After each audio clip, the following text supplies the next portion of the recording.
नमस्कार, मी राजेंद्र होंजे. बेधडकमध्ये तुमचं सगळ्यांचं स्वागत. 64व्या राष्ट्रीय पुरस्काराच्या निमित्तानं आज बेधडकमध्ये आपण चर्चा करणार आहोत. ज्या चित्रपटांना पुरस्कार मिळाला आहे याविषयी चर्चा करणार आहोत. त्यामध्ये जे विषय हाताळले गेले हे तुमच्या माझ्या जगण्यातले आजचे विषय आहेत. त्या संदर्भात देखील त्यांच्या दिग्दर्शकांशी, पटकथाकारांशी आणि या चित्रपटातल्या इतर प्रत्येक सहभागी व्यक्तिमत्वाविषयी आपण बोलणार आहोत. पण सुरुवातीला एक नजर टाकूया चित्रपटाच्या पुरस्कारांमध्ये ज्यांचा सन्मान झाला त्या घडामोडीवर. 64व्या राष्ट्रीय चित्रपट पुरस्कारांच्या स्पर्धेत अनेक मोठे सिनेमे असताना बाजी मारली ती मराठीतल्या कासव सिनेमानं.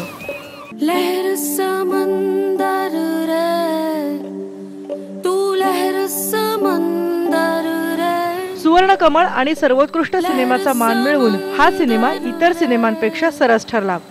यंदाही मराठीचा झेंडा या राष्ट्रीय पुरस्कारांवर अगदी दिमाखानं फडकताना दिसला. सुवर्ण कमळाचा मान कासवला मिळाला तर व्हेंटिलेटर सिनेमानं सर्वोत्कृष्ट साऊंड मिक्सिंग आणि सर्वोत्कृष्ट संकलन म्हणजेच एडिटिंगचा पुरस्कार पटकावला. सिरियस आहेत, त्यांना हॉस्पिटलमध्ये ऍडमिट केलंय. अरे हा भिकू काय म्हणतोय? ते गजानन कामेरकर गॅस वरती आहेत. हा व्हेंटिलेटर. याच सिनेमासाठी दिग्दर्शक राजेश मापुसकरांना सर्वोत्कृष्ट दिग्दर्शकाचा पुरस्कार मिळाला. त्याशिवाय सर्वोत्कृष्ट मराठी भाषेतला सिनेमा ठरला दशक्रिया. अभिनेता मनोज जोशी यांना याच सिनेमासाठी सर्वोत्कृष्ट सहाय्यक अभिनेत्याचा पुरस्कारही जाहीर झाला.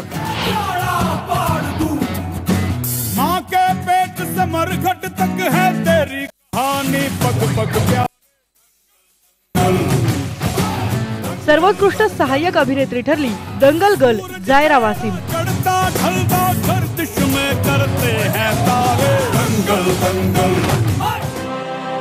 खिलाडी अक्षयच्या अभिनयाचं कौतुक नेहमीच होत असतं, पण अनेक पुरस्कारांपासून तो वंचितच राहिलाय. अखेर त्याच्या अभिनयाचं चीज झालं आणि त्याला रुस्तम सिनेमासाठी यंदा सर्वोत्कृष्ट अभिनेत्याचा राष्ट्रीय पुरस्कार जाहीर झालाय.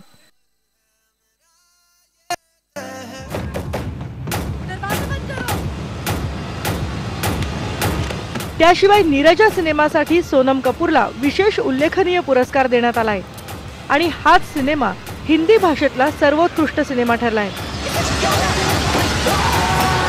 या व्यतिरिक्त अनेक सरप्राइजेससह यंदाचे राष्ट्रीय पुरस्कार जाहीर झाले. चित्राली चोगले, IBN लोकमत. आणि याच निमित्तानं आपण आता चर्चा करणार आहोत की 6व्यांदा सुवर्णकमळ मिळवणारा मराठी सिनेमा आता एका सुवर्ण काळाकडे वाटचाल करतोय का, या मुद्द्याला घेऊन आपण चर्चा करतोय. आपल्यासोबत स्टुडिओमध्ये ज्या कासव सिनेमाला सुवर्णकमळ आज जाहीर झालं 64व्या राष्ट्रीय पुरस्कारात, त्या चित्रपटाचे निर्माते ज्येष्ठ अभिनेते डॉक्टर मोहन आगाशे आपल्यासोबत आहेत. खूप मनापासून अभिनंदन. सुनील सुक्तनकर त्याचे दिग्दर्शक आपल्यासोबत आहेत. सुमित्रा भावे पुण्यातून आपल्यासोबत आहेत, त्याही या सिनेमाचे दिग्दर्शक आहेत. बाबा भांड आपल्यासोबत आहेत, दशक्रिया या सिनेमाचे लेखक, जो सर्वोत्कृष्ट सिनेमा ठरला. सगळ्यांचं सुरुवातीला मनपूर्वक अभिनंदन. आणि सगळ्यात पहिली प्रतिक्रिया डॉक्टर तीच की आता 6व्यांदा सुवर्णकमळ आपल्याला मिळत आहे. एका सुवर्ण काळाकडं मराठी सिनेमा पुन्हा झेपावतोय. जो सुवर्णकाळ तुम्ही गाजवला तो आता परत एकदा नव्या विषयाने आपल्याला पाहायला मिळतोय असं आता म्हणायला हरकत नाही. कारण गेल्या काही वर्षामध्ये मराठी चित्रपट आणि विशेषतः तरुण म्हणजे आता सुमित्राबाई आणि सुनील जुने आहेत, पण जे नवीन तरुण दिग्दर्शक आलेले आहेत त्यांनी जितक्या प्रकारचे विषय समर्थपणे हाताळलेत त्याच्यावरनं अवॉर्ड जरी नाही मिळाले तरी एक रेनासॉन्स मराठी सिनेमाचा झालेला आहे असं मराठी न बोलणाऱ्या लोकांनी पण कबूल केलेलं आहे किंवा लिहिलेलं आहे. त्यामुळे ते नक्कीच आहे तसं. अगदी खरं. आणि दुसरा एक योगायोग आजच्या दिवसाला म्हणायला लागेल की आज जागतिक आरोग्य दिन आहे आणि डिप्रेशन सारखा विषय हाताळणाऱ्या कासवला आज सुवर्णकमळ मिळणं हा एक योगायोग जरी असला तरी आजच्या जगण्यातल्या वास्तवाला नेऊन आपल्याला त्याची ओळख करून देणारा हा सिनेमा आहे. सुनील, तोच विषय कुठेतरी कासवमधनं आपण हाताळलाय सगळा आणि तोच प्रेक्षकांच्या समोर आणला. अगदीच म्हणजे आज खरं एखाद्या चित्रपटात शोभावा असा ते नाट्यमय प्रसंग घडला. कारण डॉक्टर आगाशे मी आता मुंबईमध्ये याच कार्यक्रमासाठी होतो आणि मुख्यमंत्र्यांच्या उपस्थितीमध्ये WHO हे वर्ष हे डिप्रेशनबद्दल बोलूया, नैराश्याबद्दल बोलूया या विषयावरच वर्ष असल्यामुळे तिथे आम्ही कासवचा प्रोमो दाखवला सगळ्या सभागृहामध्ये. तोपर्यंत मला काहीच कल्पना नव्हती. तिथून बाहेर पडलो आणि एकदम माध्यमांचे फोन्स यायला लागले की कासवला सुवर्णपदक मिळालंय म्हणून. त्यामुळे मला हे खूप महत्त्वाचं वाटतं आहे की अशा विषयावरचा चित्रपट हा चित्रपट म्हणून चांगला म्हटला जाणं आणि चित्रपट क्षेत्राने त्याला एक दर्जेदार चित्रपट म्हणून मान्यता देणं परीक्षक मंडळाने ही मला खूप महत्त्वाची बाब वाटते. अगदी खरं आहे की या विषयाला आपण पुढे जाणार, पण सगळ्यांच्या एक प्रतिक्रिया पहिल्यांदा घेऊया. सुमित्राताई, काय म्हणाल आजच्या या एकूणच 64व्या राष्ट्रीय पुरस्कार सोहळ्यामध्ये मराठीचं जे वैभव पुन्हा एकदा आपल्याला झळकताना दिसतंय? तर अर्थातच खूप बरं वाटतंय आणि खरोखरच अलीकडच्या काळामध्ये मराठी चित्रपट इतक्या वेगवेगळ्या विषयांवर अतिशय ताकदीने येत आहेत आणि त्यामुळे मराठीला अशा तऱ्हेचा सन्मान मिळणं ही खूपच स्वागतार्ह गोष्ट आहे असं अर्थातच मला वाटतं आणि आनंद तर झालाच. बिलकुल आनंद तर झालाच आहे. बाबाभान, काय सांगाल की आजच्या या दिवशी दशक्रियासारखा विषय आणि त्याला मिळालेला सर्वोत्कृष्ट सिनेमाचा सन्मान? मला जेव्हा बातमी कळली त्यावेळेस प्रथम मला आनंद झाला की एक चाकोरी बाहेरील विषय, भानुदास नावाचा एक पोरगा शाळा शिकण्यासाठी धडपडतोय, 18-20 दारिद्र्य आणि आपल्या कुटुंबाला उभं करण्यासाठी प्रेताच्या राखीमधून तो पैसे मिळवून आपलं कुटुंब उभं करणं आणि अभ्यास करणं असं स्वप्न बघतोय. अशा ह्या जगावेगळ्या विषयावर मी 23 वर्षापूर्वी कादंबरी लिहिली आणि या कादंबरीच्या वरील चित्रपटाला यावर्षी मराठीतील उत्कृष्ट चित्रपटाचा जो पुरस्कार मिळाला ही खूप आनंदाची गोष्ट आहे. यामागे सर्व श्रेय आहे सर्व कलाकारांचं, टीमचं, पटकथा लेखक आणि अभिनयामध्ये काम केलेले सर्व कलावंत, विशेषतः भानुदासाचं त्या मुलाचं काम करणारा छोटा जो आर्या आहे यांनी केलेलं काम हे माझ्या कादंबरीला न्याय देण्यासाठी बरंचसं कारणीभूत ठरलं आणि चाकोरीबद्ध विषयाच्या बाहेर 23 वर्षापूर्वी लिहिलेलं कथानक या निमित्ताने वाचकासमोर आलं, प्रेक्षकासमोर आलं, याचाही खूप आनंद आहे. अगदी खरं आहे की एक वेगळा आनंद प्रत्येकाच्या चेहऱ्यावरती आणि त्या केलेल्या कृतीतलं म्हणजे जे दृश्य स्वरूपात समोर येणार आहे याचंही दिसतंय. पण डॉक्टर, ज्या प्रकारे आपण बघतोय, आज तुम्ही मुख्यमंत्र्यांसोबत त्याच कार्यक्रमाला हजर होता की WHO कार्यक्रम, जागतिक आरोग्य संघटनेचा, की नैराश्यावर बोलू, काही आपल्यातलं नैराश्य गेलं पाहिजे. गेले काही वर्षाचा विचार आपण केला, गेल्या वर्षभरातला केला तर नैराश्यातनं घडणाऱ्या अनेक गोष्टी आपल्याला दिसल्या. त्याच्यात काही आत्महत्यांचे प्रकार असतील, परवा त्या मुलांनी त्या हॉटेलच्या 19व्या मजल्यावरून उडी मारून केलेली आत्महत्या असेल, किंवा नैराश्यातून होणाऱ्या इतर विद्यार्थ्यांच्या परीक्षा झाल्यानंतरच्या आत्महत्या असेल, किंवा असे अनेक प्रकार असतील. तर कदाचित त्याला शेतकरी आत्महत्या पण जोडलं जाऊ शकतं. नैराश्य तिथे येत आहे. हाच विषय कुठतरी आज गंभीर बनला आणि त्याच्यावर तुम्ही भाष्य केलंय, तो सिनेमा समोर आणला. नाही, अगदी बरोबर. खरं म्हणजे आम्ही 4 वर्षापूर्वी आस्तू सिनेमा केल्यानंतर सुनील सुमित्राबाई आणि आम्ही चर्चा करत असताना, कारण मला एक आता त्यांचा पिंड माहिती झाला आहे की त्या स्वतः टाटा इन्स्टिट्यूटमधनं, मी मेडिकल कॉलेजमधून आल्यामुळं जे समाजात आपल्याला दिसतं त्याच्याबद्दल एक जाणीव वेगळी असावी आणि त्याला धरून काहीतरी करावं असं कायमच आम्हाला वाटत आलं. आणि त्यामुळे असं वाटलं की हा विषय का महत्त्वाचा आहे, कारण हे लक्षात न येणार आहे. आपल्याला डिप्रेशन एवढंच माहिती आहे जी आपण ठराविक साचेबद्ध चित्र बघतो, म्हणजे डोक्यामध्ये मुंडकं घातलेला, अंधारात बसून असा करलेला, डोक्याला हात लावलेला, हे नाही. ह्याच्या पलीकडे खूप मोठ्या प्रमाणावर हसणारं डिप्रेशन पण असतं. म्हणजे आज आपल्याला हसतो, आपल्याला कळत नाही आत त्या माणसाच्या मनात काय चालते, पण चेहऱ्यावर आनंद दाखवायचा असतो म्हणून तो दाखवतो. आणि अलीकडच्या काळात तर तुम्ही पाहिलं, मला याची जाणीव व्हायची, कारण 4 माणसं जी एकत्र असतात ती प्रत्येकजण मोबाईलवर दुसऱ्या ठिकाणीच असतात. खरं, तो you are in different space and you are not together. म्हणजे असं अननोन माणसाविषयी व्यक्त करायला बरं वाटतं आणि नोन माणसाविषयी व्यक्त करायला भीती वाटते. ही परिस्थितीच मुळात काळजी करायला लावण्यासारखी आहे. आणि मग याची परिणितीच वेगवेगळ्या गोष्टीत होते. ती आत्महत्येत होते, ड्रग ॲब्यूजमध्ये होते, किंवा काही प्रॉडक्टिव्हिटीने काम न करणं अशात होते. म्हणून हा विषय हाताळणं पण अशा पद्धतीने हाताळायला पाहिजे होता की त्याच्याविषयी हे लेक्चर आहे असं वाटतं का? असं वाटतं तसं नाहीच आहे. म्हणजे खरं म्हणजे हे ओळखायला स्वतःला लावणं आणि त्यातून नेणं, त्या अनुभवाच्या जवळपास नेणार.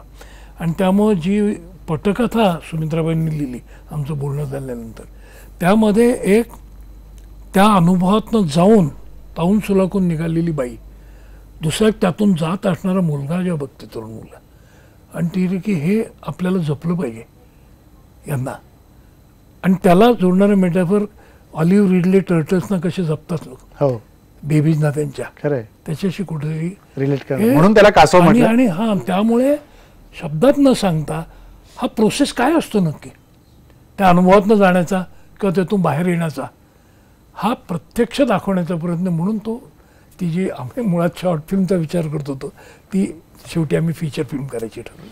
म्हणून मला फार आनंद आहे की जो न्याय दिला यांनी, आणि तो मला आत्मविश्वास त्यांच्यावर आधी केलेल्या त्यांनी जे चित्रपट केलेत त्याच्यामुळे आला. आणि म्हणून मला फार, आणि याला आम्हाला डॉक्टर आणि अलका लोथ्यांनी खूप मदत केली, आणि त्यामुळे आम्हाला वेळेत हे काम करणं शक्य झालं. त्यांनी आम्हाला फंडिंग दिलं बऱ्यापैकी, म्हणून या लोकांचा फार आभारी आहे. खरं आहे की सुमित्रा, जसं आता डॉक्टर मोहन आगाशे म्हणाले की याचा एक वेगळा विषय समोर आणण्याचा प्रयत्न झाला, पण ही पटकथा लिहित असताना नैराश्य जेव्हा आपण विचार करतो की त्याच्याविषयी आपल्याला भाष्य करायचं, तेव्हा ते भाष्य आपल्या रोजच्या जगण्यातल्या नात्यांमध्ये, मैत्रीमध्ये, संवादामध्ये, संवादाच्या पलीकडे, विसंवादामध्ये, हे सगळ्या गोष्टी दिसतात. पण जसं आपण म्हणाले, डॉक्टर पण म्हणाले आता की हसणं समोर दिसतं पण हसण्यापाठीमागचं नैराश्य दिसत नाही. या सगळ्यांचा विचार करून त्या कासवाच्या प्रक्रियेकडे बघून हे सगळं नैराश्य समोर मांडण्याचा प्रयत्न झालाय की याच्यातनंच बाहेर पडायचंय आणि उभं राहायचंय. खरं आहे. त्यामुळे हा चित्रपट नैराश्यावरचा जरी असला तरी तो निराश वाटवणारा चित्रपट नाहीये, तर नैराश्यातून बाहेर कसं पडावं ते दाखवणारा हा चित्रपट आहे. मला जे काही भोवताली दिसतंय, आजची तरुण पिढी इतक्या गोष्टींनी, भोवतालच्या सगळ्या परिस्थितीतून, जगांच्या सगळ्या दिसणाऱ्या काय म्हणूया हालचालीतून, सगळ्यातूनच फार गोंधळून गेलेली आहे. मूल्यांच्या संबंधीचा गोंधळ झालेला आहे तरुण लोकांचा, की कशाला चांगलं म्हणायचं, कशाला वाईट म्हणायचं, काय योग्य आहे, काय अयोग्य आहे. आणि एका बाजूनी समृद्धी आहे, समृद्धी योग्य आहे, उपभोग योग्य आहे का त्याग योग्य आहे, कमिटमेंट योग्य आहे की नाही, इतक्या तऱ्हेच्या प्रश्नांनी तरुण पिढी आज गोंधळून गेलेली आहे. आणि त्या गोंधळाचा परिणाम म्हणून तरुण पिढी ही निराश होत चाललेली आहे. जीवन नक्की कसं जगायचं हे त्यांना कळेनच होतं, आणि मग त्याचा परिणाम म्हणून ती फक्त स्वतःच्या आतमध्ये घुसमटल्यासारखं एक मनाची स्थिती तयार करते ही तरुण पिढी. त्यामुळे हाताच्या बोटावर जरी अनेक कॉन्टॅक्ट्स असले तरी कोणाशीही बोलावंसं वाटत नाही. त्यापेक्षा आमच्या त्या चित्रपटातल्या मुलाला वाटतं तसं मोबाईल शेवटी फेकूनच द्यावा आणि नकोच कुणाशी संपर्क, असं वाटायला लागतं. कासव जसं आपले सगळे अवयव आत ओढून घेतं तसं आपलं मन, सगळा सामाजिक संपर्क, जगण्याचा संपर्क हा आत ओढून घेऊन एकटेपणा सगळा येतो, आणि तिथे ती निराशा सगळी झाकळून जीवनाला टाकते असं मला वाटतं. त्याच्यातून बाहेर कसं पडायचं, हे जे काही संस्कृतीतून आपण स्वतःच तयार केलेले बुरुज असतात स्वतःच्या भोवती, त्यातून बाहेर कसं पडायचं, हा प्रश्न संपूर्ण चित्रपटामध्ये खूप आम्ही सटली दाखवण्याचा प्रयत्न केलेला आहे. आणि ते चित्रपटाचं मूळ खरंय, मूळ गमक आहे. जसं आता तुम्ही या कासवच्या सगळ्या पटकथेविषयी सांगितलं, साधारणतः व्हेंटिलेटर जो सिनेमा आला होता तो व्हेंटिलेटर देखील असाच कुठतरी एका उत्साहातून नैराश्याकडे जाऊन स्वतःला कसा बदलवून टाकतो हे देखील दाखवण्याचा प्रयत्न त्यातनं केला होता. त्याही सिनेमातल्या संकलनासाठी, दिग्दर्शनासाठी आणि साऊंड मिक्सिंगसाठी त्याला पुरस्कार मिळाला. राजेश माफुसकर ते काय म्हणतायत या सगळ्या संदर्भात, त्यांचंही म्हणणं ऐकूया आणि आपण ही चर्चा पुढे नेऊ. यंदाच्या राष्ट्रीय पुरस्कारांची घोषणा झाली आणि व्हेंटिलेटर या सिनेमाने 3 राष्ट्रीय पुरस्कार पटकावलेले आहेत आणि सर्वोत्कृष्ट दिग्दर्शक ठरलेत राजेश मापुसकर माझ्यासोबत आहेत. काय या रे या असं तुम्ही राष्ट्रीय पुरस्कारांना पण म्हणलं का? राष्ट्रीय पुरस्कारांना पण कळलं वाटतं ते गाणं या रे या सारे या. नक्कीच. आणि या रे या सारे या आणि त्या गजाननानी ही प्रार्थना ऐकलेली आहे. आणि अर्थात व्हेंटिलेटरला प्रेक्षकांनीही अत्यंत सुंदर प्रतिसाद दिला होता मागच्या वर्षी. त्यामुळे खरं तर राष्ट्रीय पातळीवर तो झेंडा आधीच लागला होता असंच म्हणायला हवं, कारण अनेक अमराठी प्रेक्षकांनी सुद्धा पाहिली होती आणि खूप छान लोकप्रिय झाली होती ही फिल्म ऑलरेडी. त्यामुळे आता राष्ट्रीय पुरस्कारांची मोहर उमटली. कसं वाटतंय? आनंदकडे खूप बरं वाटतं ऑफकोर्स, कारण मला वाटतं दिग्दर्शकाला अवॉर्ड मिळणं म्हणजे कम्प्लीट कास्ट अँड क्रूला अवॉर्ड मिळण्यासारखं असतं. कारण without director without cast and crew director काय करू शकतो, एकटा तर काही करू शकत नाही. So it's all thanks to my producer Priyanka Chopra, doctor Madhu Chopra, my entire cast and crew, Ashutosh Gowariker, Jitendra Joshi आणि सगळे जे मराठीतले दिग्गज कलाकार की ज्यांनी सगळ्यांनी माझ्यावरती विश्वास ठेवला आणि शांतपणे अगदी सगळ्यांनी व्यवस्थित काम केलं आणि मला काम करू दिलं, त्याबद्दल मी या सगळ्यांचा आभारी आहे. आणि माझं कास्ट, माझी डिरेक्शन टीम, सगळ्यांचं, माझी partner Savita Singh, director of photography. So it's amazing, it's all team work.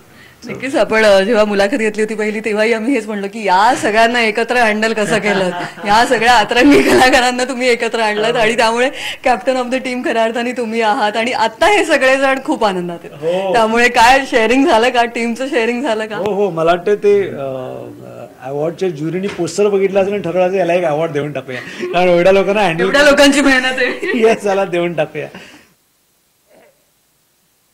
हा एक आनंद या सगळ्या केलेल्या कामामागचा होता. पण सुनील, जसं आता राजेश म्हणत होते की या सगळ्यांना एकत्रित घेऊन त्यांनी काम केलं, दिग्दर्शन तुम्ही केलं, तर त्या सगळ्या क्रूचा हा उत्साह असतो, उत्सव असतो, जेव्हा पुरस्कार मिळतो तो आनंद असतो.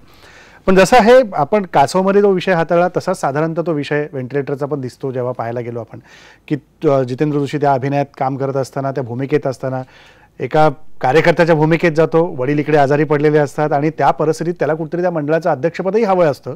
पण बाजूची परिस्थिती शेवटी अशा काय नैराश्याच्या अवस्थेत त्याला आणून ठेवते की तिथं काहीच सुचत नाही. शेवटी कळतं कुटुंब एका बाजूला झालंय आणि माझ्या नैराश्याच्या अवस्थेतनं मी एकटा पडलोय. तर ह्याच परिस्थितीतनं कुठेतरी आता समाज बाहेर जातो आणि आपल्याला त्यातनं दाखवून द्यायचं आहे की तुम्ही आता शिकलं पाहिजे, जागं झालं पाहिजे. हाच विषय आपण हाताळला सगळा असा.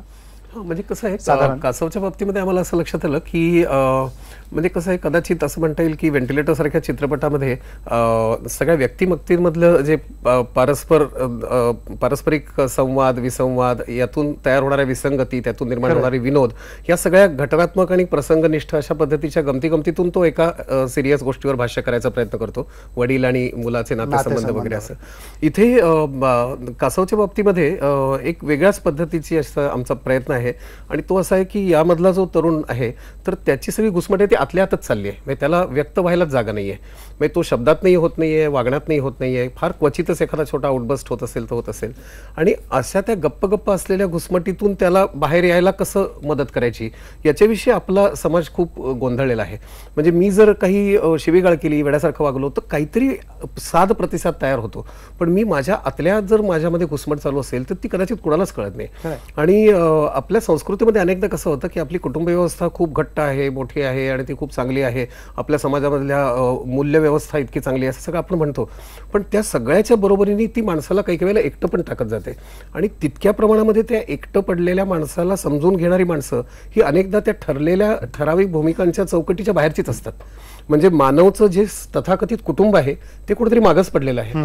पण आज मानवच्या भोवताली एक कोणीतरी जानकी नावाची अपरिचित बाई आहे, एक कुठला तरी चहावाला एसटी स्टँडवरचा परशा नावाचा छोटा पोरगा आहे, एक नोकर किंवा ड्रायव्हर असणारा ज्याचं काम किशोर कदमनी केलंय तो यदू आहे, अशी सगळी किंवा एक दशावतारी नट असलेला स्वयंपाकी आहे, अशी भलतीच माणसं त्याच्या भोवती जमलेली आहेत. आणि ही सगळी माणसं त्यांच्याही न कळत एक वेगळीच अशी सपोर्ट सिस्टीम बनत जातात. म्हणजे त्यांना सपोर्ट सिस्टीम हा शब्दच माहीत नाही आहे, पण तरी ते सपोर्ट सिस्टीम आहेत. तर हे त्याला तो अवकाश मिळू देतात आणि त्या अवकाशातून त्याचं व्यक्तिमत्व हळूहळू बाहेर पडतं. ते त्याला त्या गर्दीतनं बाहेर काढतात. जसं त्या अंड्यातल्या पिल्लांना माहितीच नाही की कोणतरी त्यांची काळजी घेतात, ते बाहेर पडतात आणि समुद्रात निघून जातात, पण त्यांच्या मागे काळजी घेणारी एक संपूर्ण मोठी व्यवस्था होती आणि म्हणून ते आपण त्या समुद्रात जाऊ शकले. तसा हा मानव जेव्हा आता त्या पुन्हा नव्या महासागरामध्ये जीवनाच्या जायला तयार होणार आहे तेव्हा त्याच्याही नकळत त्याच्या मागे ही संपूर्ण व्यवस्था उभी असणार आहे. अशी व्यवस्था आपल्या समाजातल्या ज्या ज्या वेगवेगळ्या वयोगटातल्या, कोणी तरुण असेल, कोणी वृद्ध असेल, कोणी स्त्री असेल, कोणी पुरुष असेल, त्यांना हव्या असलेला एकटेपणा देऊन पण नको असलेल्या एकटेपणातून त्यांना बाहेर पडायला मार्ग देणं, अशी काहीतरी एक फार नाजूक पर्यायी व्यवस्था जी तयार व्हायला पाहिजे, सपोर्ट सिस्टीम, ती निर्माण झाली तर आपला समाज खऱ्या अर्थाने मानसिक दृष्ट्या निरोगी होऊ शकेल असं मला वाटतं. अगदी खरं आहे की ही मानसिकता समाजाची बदलण्यासाठी म्हणून आता पुढचे प्रयत्न केले पाहिजेत. मात्र ज्या दशक्रियेसाठी सर्वोत्कृष्ट सिनेमाचा पुरस्कार मिळाला, याच्यात जसं मगाशी बाबाबान म्हणत होते की तो भानुदास नावाचं कॅरेक्टर आहे, भानुदास नावाचा तो भूमिकेत जाणारी व्यक्ती आहे, ती स्मशानात थांबते, आलेलं प्रेत तिथं दहन केल्यानंतर उरलेल्या राखेतनं जे काही मिळेल त्याच्यातनं माझं कुटुंब चालवायचं आहे, त्या कुटुंबाचा चरितार्थ चालवायचा आहे.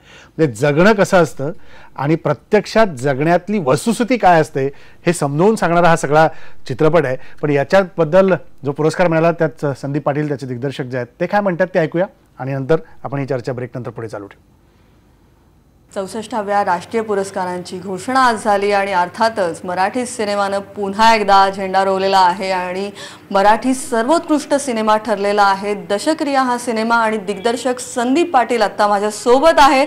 साहजिक आहे, खूप आनंद आहे मनात आणि त्यामुळे खूप मनापासून अभिनंदन संपूर्ण टीमचं. आता कसं वाटतंय?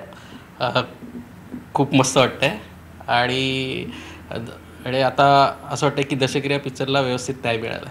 नक्कीच न्याय तर मिळालेला आहे आणि कुठेतरी प्रत्येक दिग्दर्शकाचं स्वप्न असतं की राष्ट्रीय पुरस्कारांवर मोहोर उमटवली पाहिजे, राष्ट्रीय पुरस्कार आपल्या घरात आला पाहिजे. आणि तुमचा तर हा पहिला सिनेमा आहे आणि पहिल्याच सिनेमाला हा मराठी सर्वोत्कृष्ट सिनेमाचा पुरस्कार जाहीर होणं नक्कीच खूप मोठी गोष्ट आहे. त्यामुळे कुठेतरी या पहिल्या पुष्पाला हा पुरस्कार जाहीर होणं एक कसं फिलिंग्स आहे? ॲक्च्युली दशक्रिया नावाची कादंबरी जेव्हा आम्ही बघितली होती तेव्हा राम कोंडिलकर आणि आम्ही ठरवलं की ह्या विषयावर सिनेमा करायचा म्हणून. तर पहिला प्रश्न पडला तर आता दशक्रिया कादंबरीचे हक्क. तर मग आम्ही बाबाबान सरांना भेटलो, मग त्यांच्याशी खूप चर्चा केली.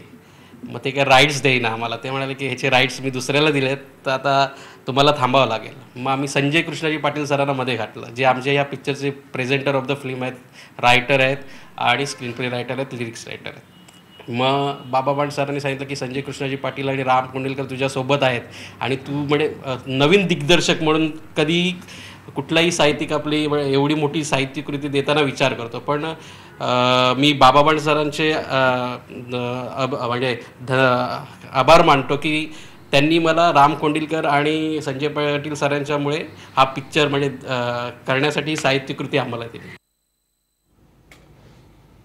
ही सगळी साहित्यकृती मिळाल्यामुळं दशक्रिया नेमकी काय ती समोर आली. मात्र या दशक्रियेसंदर्भात आणि बाकी कासव संदर्भात पण इतर काही मुद्द्यांवरती आपण बोलूया. छोटासा ब्रेक घेऊ, ब्रेकनंतर परत.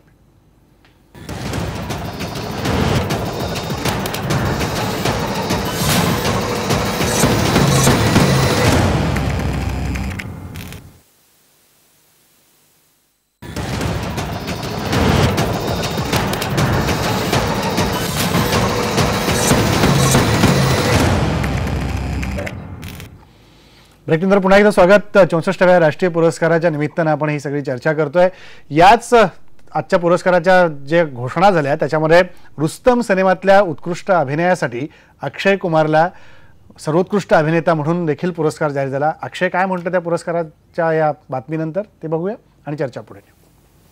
Thank you. एक बहुत छोटा सा वर्ड लग रहा है इस वक्त, but I don't know how else to express what I am feeling right now. I am truly humbled by this honor. I would like to thank the National Award jury and all my fans from the core of my heart for believing in my talent. Rustam was a very special role to play. अपने देश की navy की uniform पहन पाना अपने आप में ही एक स्पेशल बात है, चाहे एक फिल्म रोल के लिए क्यों ना हो. और अब इस नेशनल अवार्ड ने तो इसे हमेशा के लिए स्पेशल बना दिया है. I would like to dedicate this award to the blessing of my parents and my loving family, especially to my lovely wife, जो मुझे हमेशा मजाक में कहती है कि भैया अच्छा हुआ तुमने अवार्ड फंक्शन में जाना छोड़ दिया है, कभी कुछ मिलता तो है नहीं. खैर देर आए दुरुस्त आए, कुछ तो आए. और एक और बात as I speak, this national award winning actress Sonam Kapoor, वो भी मेरे साथ इस फिल्म में शूटिंग करी और कमाल की बात है मेरे साथ ही है इस वक्त. So it's a double celebration for us today. Thank you guys. Thank you very much for your love and affection. अक्षयने स्वतःच्या बायकोच्या संदर्भात केलेलं विधान आणि ट्विंकल खन्नाने देखील एका टीव्ही कार्यक्रमामध्ये त्याच्या संदर्भात केलेलं विधान हे देखील खूप योगायोगाने परस्पर पूरक अशा गोष्टी आहेत. पण डॉक्टर मगाचपासून आपण भावनांचा मुद्दा विचारात घेतोय, कारण नेहमीच असं म्हटलं जातं की आत्ता अक्षय बोलत होता त्याच्या पाठीमागे एक वेगळी भावना होती, ती उत्साहाची असेल, आनंदाची असेल, एक व्यक्त करण्याची असेल. पण नैराश्यामध्ये नेमकी भावना कुठल्या दिशेला घेऊन जाते आपल्याला हेच मुळात कळत नाही. तुम्ही स्वतः मानसोपचार तज्ज्ञ आहात, त्यामुळं माझ्यापेक्षा अधिक खूप छान तुम्ही या प्रेक्षकांना समजावून सांगाल. तो विषय तुम्ही हाताळलाय. समजायची कशी भावना आपल्या मनातली? एक गंमत आहे, बर्गमनने असं म्हटलेलं आहे की तज्ज्ञ लोकांना फार कमी कळतं आणि अनुभवलेल्या लोकांना जास्त कळतं. फार चांगलं. पण तुम्ही अनुभवात नाही सांगू शकता. मी असं म्हणेन की एक तर मला जाणवलेलं काय असं आहे की भावना या गोष्टीबद्दल आपल्याला कधी शिकवलंच जात नाही कुठे. घरी नाही, शाळेत नाही, कुठे नाही. बाकी खाण्यापिण्याबद्दल, बुद्धी कशी येईल ते सगळं शिकवलं जातं, पण ह्याच्याबद्दल बोलायचं. त्यामुळे भावनेबद्दल बोलणं आणि करणं हे आपल्या संस्कृतीमध्ये विशेषतः बायकांना मॅच्युरिटी म्हणजे how successfully you conceal your emotion असं आहे. आणि त्यामुळं त्या ओळखणं अवघड होतं. आणि मग त्या ओळखायच्या नक्की कुणा कशात आहेत हे जर ज्याला सिनेमा कसा पाहायचा हे शिकवलं आहे ना त्याला कळू शकतं. Eyes don't see what mind doesn't know असं एक आमच्या सर्जरीच्या पुस्तकात वाक्य होतं.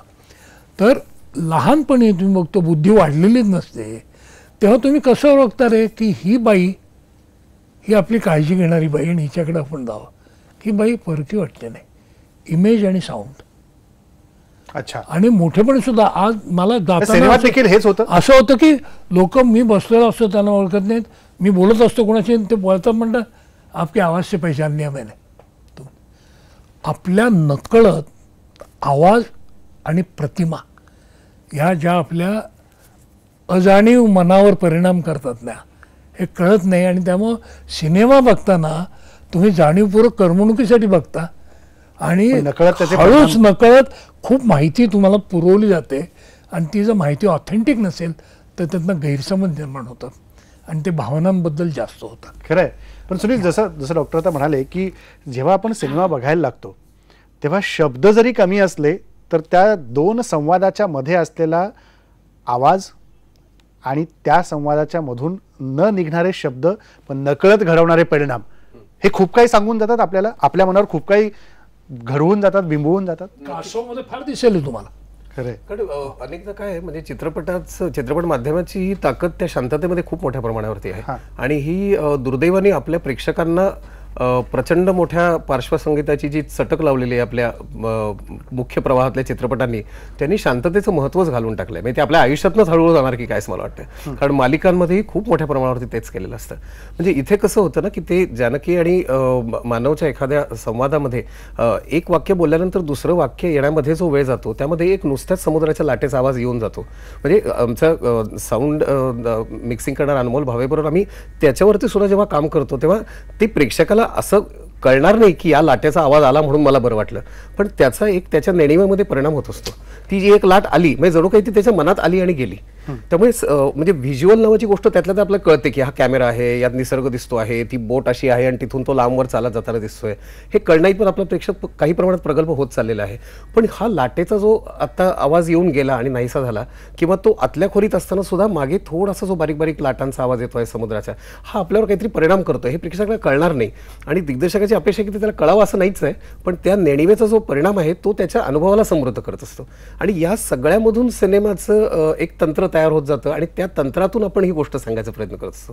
म्हणजे हे जे आपण आता बोलतोय नैराश्यावरती किंवा मानवची सगळी जी घुसमट आहे ही शेवटी तुम्ही शब्दात सांगणारच नाही आहेत, प्रेक्षक काय करतात, प्रेक्षकाला फक्त तो एक मुलगा दिसणार दृश्यांमुळे त्याला अधिक आहे परिणाम. आणि त्या घटना सुद्धा काही काही वेळेला नसणार आहेत, कारण त्या घटना प्रधान जेव्हा चित्रपट नसेल तेव्हा तर घटना पण तुमच्या हाताशी नसणार आहेत. मग काय असणार आहे, तर जे काही दिसतं आहे त्याचा एक अनुभव आणि तो जाणीव नेणीवेच्या सगळ्या खेळातून प्रेक्षक घेत जाईल, तेव्हा त्याला ती संपूर्ण मानवची, जानकीची आणि त्या सगळ्यांची मिळून एक प्रकारे या सगळ्या प्रक्रियेची गोष्ट त्याच्यापर्यंत पोहोचेल असं मला वाटतं. अगदी खरं आहे की या सगळ्याची प्रक्रियेची गोष्ट पोहोचेल. पण बाबा भांड, मला हा एक मुद्दा या निमित्तानं तुम्हाला विचारायचा आहे की दशक्रियेसारखी कादंबरी तुम्ही लिहिली आणि भानुदास नावाचं जे कॅरेक्टर तुम्ही त्या कादंबरीत उभं केलं आहे, म्हणजे असं म्हटलं जातं नेहमी की माणूस जन्माला आलं की स्वतःच्या अस्तित्वासाठी धडपडत असतो, पण ही माणसं अशी आहेत तुमच्या कादंबरीतली, माणूस गेल्यानंतर त्यांच्या उरलेल्या राखेतल्या वस्तूंवरती आपलं आयुष्याचं गणित जमवायचं आणि संसाराचं समीकरण जुळवायचं, अशा प्रकारचं भाष्य तुमची कादंबरी करून जाते. म्हणजे हे सुद्धा एक जगड आहे,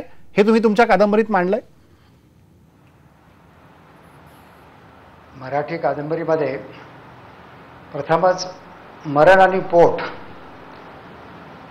दररोजच्या जगण्यासाठी मरणाची वाट पाहणे असा दशक्रियाचा विषय आहे. बरोबर. अगदी प्रेताच्या अंत्यविधीसाठी लाकडं विकणारे वखारवाले असतील, तिरडीचे सामान विकणारी मंडळी असेल, अंत्यविधीच्या वेळेस क्रियाकर्म करणारी मंडळी असेल, प्रेताची राख पाण्यामध्ये नदीमध्ये टाकल्यानंतर त्या प्रेतापासून उदरनिर्वाहासाठी चाळणीतून पैसे गोळा करणारी कनिष्ठ वर्गातील मुलं असतील, दशक्रिया घाटावर उदरनिर्वाहासाठी विधी करण्यापूर्वी केस भादरणारी वर्ग असेल, न्हावी असेल आणि क्रियाकर्म करणारी पुरोहित मंडळी असेल, या सर्वांचं पोट हे मरण या संकल्पनेशी असतं. एखाद्या दिवशी जर गिऱ्हाईक आलं नाही तर ही मंडळी दिवसभराची आपली पोटाची खळगी भरण्यासाठी चिंताग्रस्त होतात आणि विचारतात, आज आपला खाडा जाईल काय. आणि अशा वेळेस या सर्व जगण्याला, पोटाभोवतीच्या प्रश्नाला सर्व रूढी, परंपरा, धर्म, जात पात, उच्च नीच हे सगळे एक समान पातळीवर पोटाच्या निमित्ताने एकत्र होतात. त्यावेळेस भानुदाससारखा एखादा मुलगा स्वतःच्या कुटुंबासाठी, स्वतःच्या जगण्यासाठी, उद्याच्या स्वप्नासाठी प्रेताच्या राखेमधून पैसे गोळा करत असतो. आणि याच वेळेस समाजाच्या विविध स्तरामधली जी वृत्ती आहे, माणसाची जगण्याची धडपड आहे, हा वेगळा विषय मी माझ्या कादंबरी मांडण्याचा प्रयत्न केला. आणि हे मला वाटतं त्या काळामध्ये मराठी कादंबरीमध्ये पहिल्यांदाच आलं. हे जे जगणं आहे, हे जगणं आणि जगण्याचा संघर्ष तुम्हाला एका समान पातळीवर घेऊन जातो.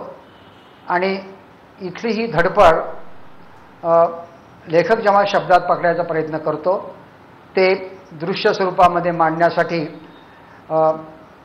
कलावंतांना, पटकथा लेखकांना आणि अभिनेत्यांना एक फार मोठं वेगळं आव्हान मला वाटत होतं. पण हे काम दशक्रियाच्या निमित्ताने पटकथा लिहिणाऱ्या संजय कृष्णाजी पाटील आणि ज्यांनी या चित्रपटाच्या माध्यमातून दिग्दर्शनामध्ये दमदार पाऊल टाकलं ते आमचे तरुण मित्र दुसरे पाटील यांनी या दशक्रियाच्या माध्यमातून एक वेगळा सामाजिक विषय, ज्याला सामाजिक जगणं माणसाचं ज्या मृत्यूच्या भोवती आहे, कुठल्याही धर्मामध्ये मृत्यूनंतर सन्मानाने त्या माणसाची क्रियाकर्म केले जातात, पण या क्रियाकर्माच्या मागे समाजातल्या ज्या रूढी आहेत, परंपरा आहेत आणि त्या सगळ्या तुम्ही म्हणता त्या सगळ्याच्या बरोबरीने येतात चिकटून त्याची चर्चा होते. पण सुमित्राताई, ज्या प्रकारे कासवमध्ये आपण बघतो की आता आलोक ज्या भूमिकेमध्ये आपल्याला दिसतोय, ही भूमिका पार पाडताना मानवच्या, तर या सगळ्या भूमिकेत वावरणारा तो तरुण हा आजचा तरुण देखील तसाच आपल्याला एका वेगळ्या विचारातनं जाताना दिसतोय. शेवटी जसं तो म्हणतो की हा मोबाईलचा उपयोग काय, मला मी आता टाकून दिला तर चालेल, म्हणजे माझं जगणं सुकर होईल का, म्हणजे मला नवी वाट सापडेल का, आणि या महासागरात मला पुढे जाऊन ज्या प्रकारचा अथांग महासागर आहे अशीच मला एक वेगळी उंची गाठता येईल का, याचा विचार करतोय. आजच्या तरुणांनी देखील असंच या प्रत्येक टप्प्यावरती जाऊन त्याचा विचार केला पाहिजे. नक्कीच केला पाहिजे. आणि मुख्य म्हणजे आजचा तरुण हा वेगवेगळ्या स्पर्धांच्या मध्ये अडकत, वेगवेगळ्या असुरक्षिततेच्या विचारांमध्ये अडकत, आपण जास्तीत जास्त समृद्ध कसं व्हायचं, श्रीमंत कसं व्हायचं, उपभोग कसा घ्यायचा, या सगळ्या भोवताली उपलब्ध असणाऱ्या सुखांचा, या सगळ्यामध्ये इतका गढून गेलेला आहे. तर त्यांनी कदाचित त्याच्या मनावर जे काही धुकं तयार होतं मगाशी मी म्हटल्याप्रमाणे, त्यामुळे त्याला त्याच्या स्वतःच्या बाहेर बघायला जेव्हा तो लागतो तेव्हा कदाचित त्याला त्याचं उत्तर सापडतं की काय माझ्या जगण्याचा अर्थ आहे आणि कशासाठी मी जगायचं. ही जी काही आलोकची कॅरेक्टर आहे, तो जो मानव आहे, तो जेव्हा त्याच्या लक्षात येतं की आपण या कासवांच्या पिल्लासाठी जगू शकतो, कासवांच्या पिल्लांना समुद्रात जाईस्तोवर आपण त्यांचं संरक्षण केलं पाहिजे, हे त्याच्या जेव्हा लक्षात येतं तेव्हा आपोआपच त्याला एक जगण्याची उभारी मिळते. तिथे असणारा चहावाला पोऱ्या जो आहे त्याच्या गळ्यात हात टाकून त्याच्यासाठी काहीतरी केलं पाहिजे असं जेव्हा त्याला वाटतं तेव्हा त्याला जगण्याचा काहीतरी अर्थ सापडतो त्या मानवला. हे जेव्हा आजच्या तरुणांच्या लक्षात येईल की माझ्या बाहेर एक वेगळं जग आहे आणि त्या जगाकडे मी बघितलं पाहिजे आणि त्या बाहेरच्या जगाच्या सुखदुःखाशी मी काहीतरी देणं लागतो आणि ते देणं मी दिलं पाहिजे, अशी एक जाणीव जर तयार झाली तर या कदाचित निराश झालेल्या तरुणांना काहीतरी जगण्याचा अर्थ सापडेल असं मला वाटतं. नाही तर ही जी काही मानवची कॅरेक्टर आहे, ते व्यक्तिमत्व आहे, तो एक नुसतेच निरर्थक अशा तऱ्हेच्या आलापी स्वतः म्हणत असतो.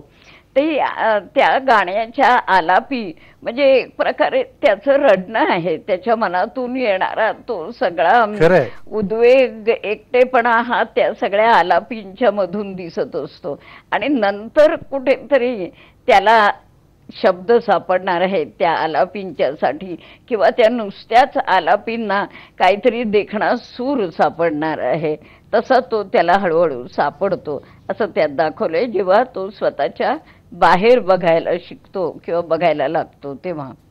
अगदी खरं आहे की आपण एखाद्या विचारामध्ये खूप स्वतःमध्ये जेव्हा गुंतत जातो तेव्हा त्याचा गुंता अधिक वाढतो आणि भावना कोणती, विचार कोणता, याचं द्वंद्व मनामध्ये सुरू होतं. जसं तुम्ही म्हणालात की नासाच्या आता सायंटिस्टला असं कळलं की आता हृदयामध्ये देखील एक छोटासा मेंदू आहे आणि मग लोक त्याच्यावर विचार करायला लागतील. कदाचित दोन मनं असतात तर ती एक इथे आणि एक डोक्यात, अशीही परिस्थिती असेल. पण डॉक्टर, ज्या प्रकारे आपण ह्या सगळ्या गोष्टी पाहतोय, सिनेमाचे विषय बघितले, 6 सुवर्णकमळ सलग आपल्याला मिळत आहेत, 6व्यांदा आपल्याला सुवर्णकळम मराठीला मिळत आहे. मराठीचा सुवर्णकाळ येण्यासाठी ही पायरी आपण ओलांडली आहे की आणखी काही कष्ट घेण्याची गरज आहे की मराठीला अजून चांगलं भवितव्य येण्यासाठी? कारण म्हणजे असा विचार करू नये, तो काही निबंध लिहायचा नाही आहे. हां, आपण आपल्या अनुभवाशी प्रामाणिक असावं आणि हे आपण नुसतंच ह्याच्याबद्दल न बोलता हे सिनेमे असे का झाले, याच्यामध्ये किती लोकांचं सहकार्य आहे, कारण त्यांचा उल्लेखच होत नाही कुठे. बरोबर. म्हणजे आता मी, सुनील किंवा सुमित्राबाई आहेत, पण ह्या सिनेमातलं गाणं ज्यांनी लिहिलं आहे आणि ज्या मुलींनी गायलं आहे, सायली खरे, हे नवीन कोणाला माहिती नाही, फार सुंदर त्यांनी केलेलं आहे. किंवा तो छोटा मुलगा आहे परशु, त्यांनी काय, म्हणजे ही प्रत्यक्ष यांच्या डोक्यातली कल्पना उतरवणारच काम करणारे हे जे आमचे सगळे सहकारी आहेत ना, हे इतके महत्त्वाचे आहेत. आणि या सगळ्यांच्या एकत्रित म्हणजे त्यांचं ट्युनिंग आणि अलाइनमेंट नसेल ना असेंब्ली लाईनवर तर हे होऊच शकणार नाही. आणि सुदैवाने या खूप मराठी म्हणजे आमचे तरुण सगळे जे मित्र आहेत, तर उमेश आहे, सचिन आहे, राजीव पाटील आहे, रवी आहे, सगळे हे करतात. परेश मोकाशी आहे लोकांची. आणि या सगळ्यांचं परिणिती कशात झाली आहे की स्वीडनमध्ये Marathi international film festival 20 Marathi cinema दाखवणार आहेत 20 ते 24 तारखेमध्ये. बघा, एखाद्या परदेशातल्या स्टुडंटमधल्या लोकांना फक्त मराठी सिनेमे दाखवूया असे वाटले. कधीतरी आपल्याकडे फ्रेंच, जर्मन सिनेमा येतो युरोपियनने, पण बाहेर जाताना इंडियन सिनेमा म्हणून यातला एक त्यातला एक जातो. तर हे कुठेतरी आता चांगली एक रिजनल आयडेंटिटी यायला लागली. हे मराठीच्या दृष्टीने महत्त्वाचं आहे असं मला वाटतं की स्वीडनमध्ये त्यांना वाटतं की फक्त मराठी सिनेमांचा फेस्टिवल करावा असे आहे. आणि कुणी टॉपडेन नावाच्या ज्या बाई आहेत त्यांनी अपार कष्ट घेऊन हे करायचं ठरवलं. हे माझ्या दृष्टीने किती महत्वाचं आहे. खरं आहे. म्हणजे आलेख आखण्यापेक्षा आणि मग आता ह्याच्या पुढे कसं जाऊ हे करू, अटकेपार झेंडा असा फडकला जातोय. This is very corporate way of thinking. And माझ्या मते आमचे कलाकार लोक असं नाही कॉर्पोरेट थिंकिंग करू शकत. असं जिनियर बरोबर, ते वेगळं आहे, ते वेगळं आहे, ते वेगळं आहे आणि तो करू नये असं मला वाटतं. हे झालं, हे चांगलं झालं, छान, पण मग आता हे कसं टिकायचं, मग त्याच्याकरता कुरघोडी करायची का, मग असायची नड, हे करण्यात काही अर्थ नाही. त्याच्या पुढे गेलं पाहिजे, बुद्धिस्ट त्याच्या पुढे गेलं. हे बघ, हा रेनेसान्स न सांगता आलाय की नाही. खरंय, हा कुठं प्लॅन केलेला नव्हता. खरंय. असं त्याच्याविषयी थोडं काय वाटतं की आपण मराठी मंडळी काही प्रमाणात गोंधळलेले असतो असं मला वाटतं, आणि चित्रपट माध्यमाच्या बाबतीत आपण खूप गोंधळलेले आहोत. म्हणजे मला नेहमी गंमत वाटते, एखाद्या परिसंवादामध्ये कुठेतरी मी समोरच्या रांगेत बसलेला असतो आणि स्टेजवरची माणसं म्हणत असतात की कुठे गेला तो दादा कोंडकेंचा सुवर्णकाळ आणि काय आज चाललेला आहे. मग मी म्हणतो अच्छा तो सुवर्णकाळ होता का, मग कुठे गेला तो सचिनजी आणि महेशजी यांचा सुवर्णकाळ आणि आज काय चाललेलं आहे. मग केव्हा तरी आपण म्हणतो श्वासनी सुवर्णकाळ आणला.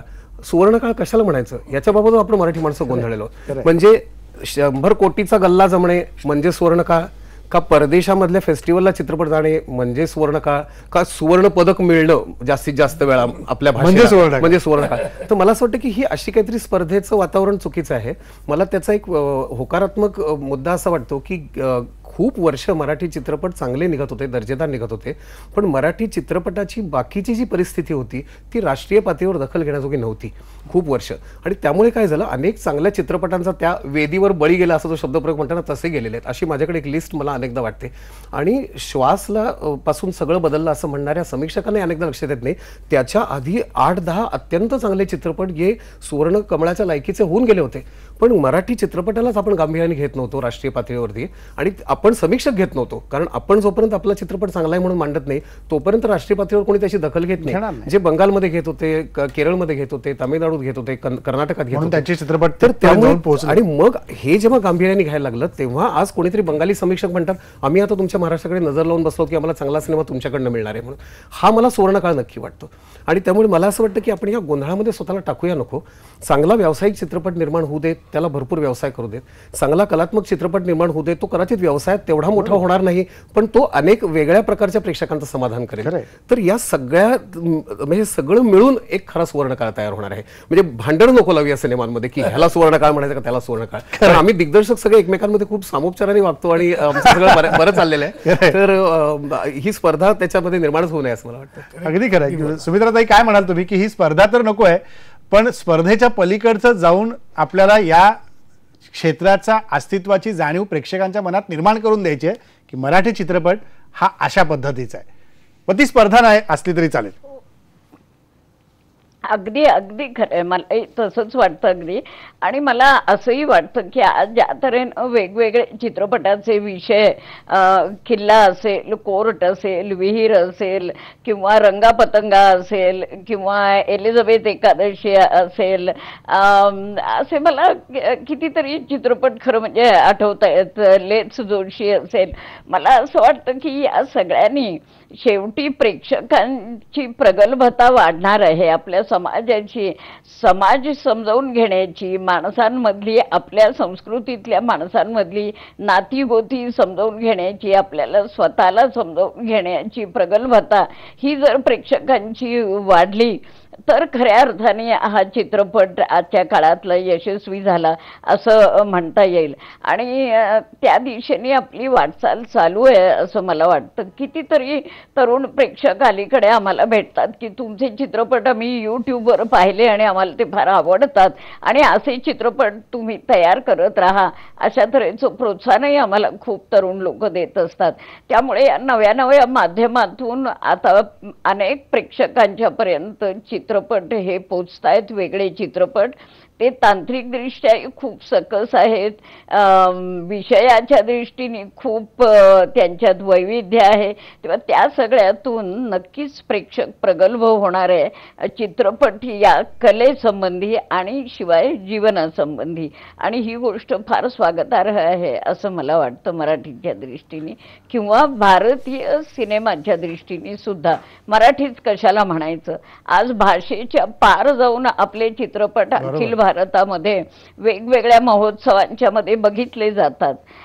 देशाच्या पलीकडे ते जात आहेत. आत्ताच डॉक्टर आगाशे म्हणाले तसं की स्टॉकहोममध्ये जर अशा तऱ्हेचा महोत्सव होतो आहे तर चित्रपटाच्या भाषेतून आपण जीवनाची सखोलता, विविधता ही समाजासमोर, लोकांसमोर मांडतो आहोत आणि ते खरं यश आहे असं मला अगदी अगदी खरं आहे. तेच खरं यश आहे.